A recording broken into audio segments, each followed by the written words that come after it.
Hello everybody, my name is Sarah, also known as Weight Watcher Cape Cod Woman. And it's the weekend. Here we go. Saturday and Sunday. And these are my S&S's for the weekend, this weekend. It's Mother's Day.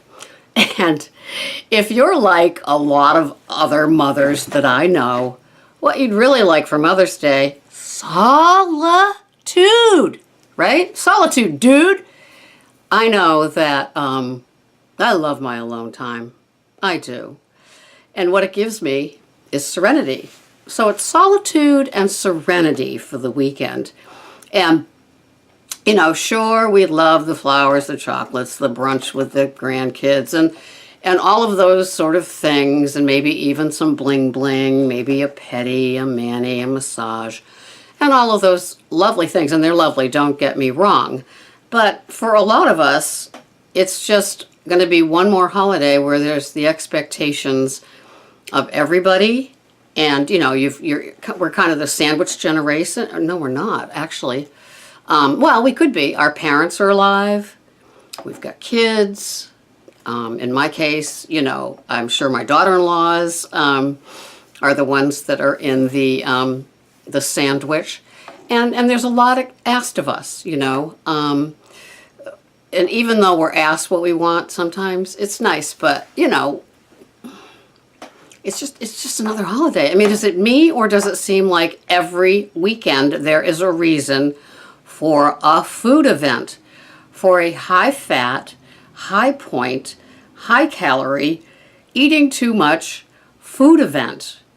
You know, I don't know. This was the first year I did not give grandchildren Easter baskets filled with candy. I did it before and gritted my teeth, and this year I just did cards and money. So this weekend, for us Weight Watchers, with our little amount of points, we need to go into the weekend prepared. Maybe some of us don't have the obligations of Mother's Day and family, but some of us do. I'm working all day Mother's Day, so there's no big celebration for me. But I have to be careful on the weekends because, as we know, it's the slip and slide. It's the, you know, a lot of different things are going on. Sometimes it's grab and go type of food, and sometimes it's planned, and sometimes it's big dinners. And really, you know, visually, don't you just want to be at a beach in one of those beach chairs with the thing that flaps over so you're not getting direct sun, with either a real schlocky novel or no novel at all, just quiet, just leaning back in that chair and just hearing the ocean and smelling the ocean. Sometimes in my head, you know, that's my visual of where I need to go to get some quiet time. I think that because basically I'm a loner who has a loner for a boyfriend, so that works out. I think that what happens is that I started to get up early way before my kids were born, probably 40 years ago, and that was my alone time, because the rest of the day I didn't get a vote. You know how that goes, getting to work, coming home, doing dinner, doing cleaning, going out. You know, of course, when I was younger, there was a lot of going outs. So now, I've just had that fill my cup thing with solitude, and I do it at the beginning of the day. So no matter what, I've walked, I've planned a nice breakfast, I've packed my lunch for work, I've done my emails, now I've done my videos for this, and I just get it all done before I leave the house.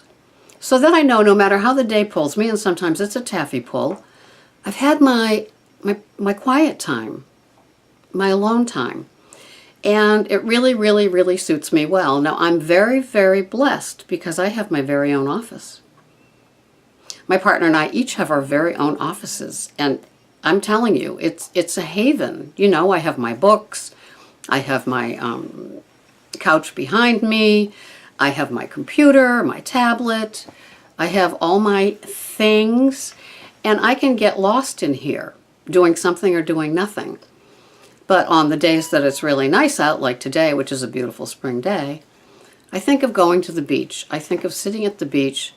I'm telling you, solitude is such a hard thing to get during the day that a half hour on the beach when the sun is out, it's like a vacation, you know. I mean, not a lot of us have that luxury, you know. We can't just sit at the beach. We're either watching somebody, talking to somebody, making sure that all the food is there, that the ants don't get into it, that sand doesn't get into it, you know, all of the things.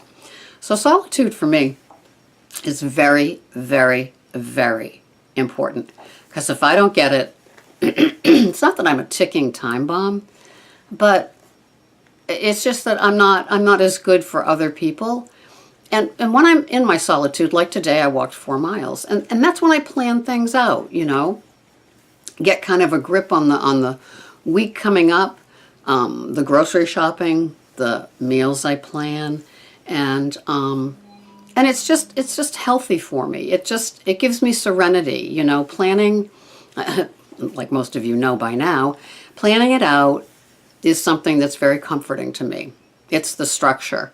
And so with solitude, my head is very busy.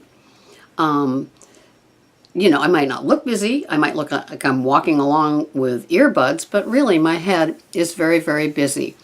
And it's kind of like, when I walk, it's kind of like a defragging of my head, like how you defrag a computer and you take this file from here and put it over there and things like that. And that's what happens for me. And I come back from the walk and I'm feeling serenity because I've had my solitude. And you know, these things are very, very, very important because I find, especially when my job is stressful, that I'm a gulper. I gulp air, I gulp my coffee, and I gulp my food. And yeah, you know, I gulp a carrot, right? And I end up with the hiccups sitting at the staff meeting, you know, like a 4-year-old that can't control herself. It's just sad. But so I have to be very, very careful. And so in that calming solitude time where I'm seeking serenity before the day opens up, I'm getting all I need. So then I can tackle the day. I can be a worker among workers, a woman among other women. You know, I'm not as quick to go for somebody's jugular inside, if not outside. I'm not going outside, but you know. And so I'm just asking you guys, what do you do for solitude? Is solitude as important to you as it is to me? What gives you serenity? Maybe being with your family is something that is serendipitous. But for those of you that are loners like me, that need that solitude, almost like gas in your tank, what do you do for yours? And what time of the day do you take it? And how do you do it? I'm just curious, you know. It just, with Weight Watchers, there's just so many important facets.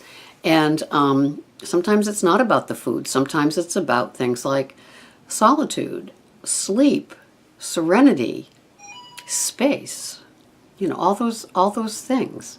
So I hope you have a great Mother's Day, a great Saturday and Sunday, and I will see you the next time round.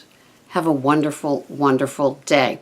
And if by chance I've already filmed my Saturday and Sunday, because all of a sudden my head said that, and I'm wishing you a happy Mother's Day, it could be a week later. So just know that I try to get these out so they're already in the can so I don't get that panicked thing in the morning where it's not done.